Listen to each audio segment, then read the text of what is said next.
ಇವತ್ತು ನಮ್ಮೂರಲ್ಲಿ ಮಾತ್ರ ಮಳೆ ಬರ್ತಿದೆ, ಹೊರಗಡೆ ಎಲ್ಲೂ ಮಳೆನೇ ಇಲ್ಲ. ನಮ್ಮೂರಿಗೆ ನೋಡಿದ್ರೆ ಫುಲ್ಲು ಮಳೆ ಇವತ್ತು. Why I don't understand. Morning ಆಫೀಸ್ಗೆ ಹೋಗೋಣ ಅಂತ ಬೇಗ ಬಂದೆ. ಇವತ್ತು ನಾನು ಡೈಲಿ ಹೋಗೋ ಬಸ್ ಇರಲ್ಲ ಅಂತ ಹೇಳ್ಬಿಟ್ಟು ಬಸ್ಸು ಕೂಡ ಎಲ್ಲೂ ವೆಯ್ಟ್ ಮಾಡದೇ ಇರೋ ಥರ ಬೇಗನೆ ಬಸ್ ಸಿಕ್ತು. ಆಫೀಸ್ಗೆ ಹೋಗಿ ತಿಂಡಿ ಮಾಡಿದೆ. ಮಧ್ಯಾಹ್ನ ಇವತ್ತು ಕ್ಯಾಂಡಿ ತಿನ್ಬೇಕು ಅನ್ನಿಸ್ತೈತೆ ಅಂದ್ಬಿಟ್ಟು ಕರ್ಕೊಂಡು ಹೋಗ್ಬಿಟ್ಟು ನನ್ನ ಫ್ರೆಂಡಿಗೆ ತಗೊಳ್ಳಿ ಅಂತ ಹೇಳಿದ್ರೆ ಬೇಡ ಅಂದರು. ಹೆಂಗಿದ್ರು 2 ತಗೊಂಡಿದ್ದೀನಿ ಅಂತ 2 ಕೂತ್ಕೊಂಡು ನಾನು ಒಬ್ಬಳೇ ತಿಂದು ಖಾಲಿ ಮಾಡಿಬಿಟ್ಟೆ. ಈವ್ನಿಂಗ್ ಫುಲ್ ವರ್ಕಿಂದ ಇವತ್ತು ಲೇಟ್ ಆಯಿತು, ಆಫೀಸ್ ಬಿಟ್ಟಿದ್ದೇನೆ. ಅದಾದ್ಮೇಲೆ ಬಸ್ ಬಂತು ಅಂತೇಳಿ ಬಸ್ ಹತ್ಕೊಂಡು ಹಾಗೆ ಬಸ್ ಖಾಲಿ ಇತ್ತಂತ ಹೇಳ್ಬಿಟ್ಟು ಒಂದು ವಿಡಿಯೋ ಮಾಡ್ಕೊತಾ ಇದ್ದೆ. ಇವಾಗಂತೂ ಬೇಗನೆ ಕತ್ಲೆ ಆಗಿ ಹೋಗ್ಬಿಡುತ್ತೆ. CBSE ಬಂದು ನೋಡಿದ್ರೆ ಎಷ್ಟು ಜನ ಅವ್ರೆ ಯಪ್ಪ.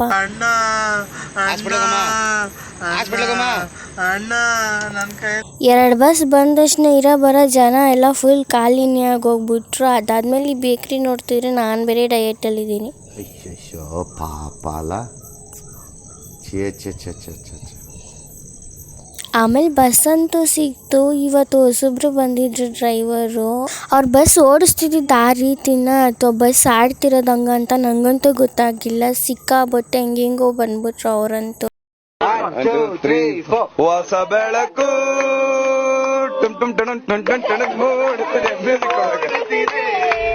ಈ ವಿಜಯನಗರ ಡಿಪೋದವರೇ ಅನಿಸುತ್ತೆ ಈ ರೇಂಜಿಗೆ ಬಸ್ ಓಡಿಸೋದು. ಇಲ್ಲ ಬಸ್ಸೇ ಅಲ್ಲಾಡ್ತಾ ಇರುತ್ತೆ, ಆ ರೇಂಜಿಗೆ ಫಾಸ್ಟಾಗಿ ಓಡಿಸ್ತಾರೆ. ಈ ಡಿಪೋದವ್ರು ನೋಡ್ಬಿಟ್ಟು ಏನು ಅನ್ನೋದು ನನಗೆ ಗೊತ್ತಿಲ್ಲ. ಹೋಗ್ಲಿ ಬಿಡಿ ಸಾಕು. ಆ ಡಿಪೋದವ್ರು ಏನಾದರೂ ಲಾಗ್ ನೋಡಿದ್ರೆ ಸ್ವಲ್ಪ ಕಷ್ಟ ಆಗುತ್ತೆ. ಯಾಕೆ ಬೇಕು ನಮ್ಗೆ, ಹೆಂಗಾರು ಓಡಿಸ್ಕೊಳ್ಳಿ. ಆದರೂ ಬಸ್ಸಲ್ಲಿರೋರಿಗೆಲ್ಲ ತುಂಬ ಭಯ ಆಯಿತು.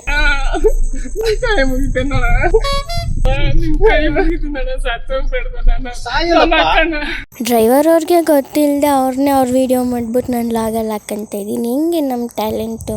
ಯಾವ ಟ್ಯಾಲೆಂಟು ಇಲ್ಲ, ಏನೂ ಇಲ್ಲ. ಅವ್ರು ನೋಡಲ್ಲ ನನ್ನ ಲಾಗು ಅನ್ನೋ ಕಾನ್ಫಿಡೆನ್ಸ್ ನನಗೆ. ಯಾಕಂದರೆ ಅವ್ರು ಯಾರಂತ ನಂಗೆ ಗೊತ್ತಿಲ್ಲ, ನಾನು ಯಾರಂತ ಅವ್ರಿಗೆ ಗೊತ್ತಿಲ್ಲ. ಫುಲ್ ಮಳೆ ಬರ್ತಾ ಇತ್ತು. ನಮ್ಮೂರಲ್ಲಿ ಮಾತ್ರ ಮಳೆ ಬರ್ತಾ ಇದೆ. ನೋಡಿದ್ರೆ ಯಪ್ಪ ಎಲ್ಲೂ ಮಳೆನೇ ಇಲ್ಲ. ನಮ್ಮೂರಲ್ಲಿ ಯಾಕೆ ಮಳೆ ಬಂತು ಅಂತ ನಂಗಂತೂ ಗೊತ್ತಿಲ್ಲ. ಅವ್ರ ಬಸ್ ಓಡಿಸ್ಕೊ ಬಂದ ಸ್ಪೀಡ್ಗೆ ಇವತ್ತು ಬೇಗನೆ ಬಂದೆ ಮನೆಗೆ. ಅದಕ್ಕೆ ಅನ್ಸುತ್ತೆ ಮಳೆ ಬರ್ತಾ ಇರೋದು ಇವತ್ತು.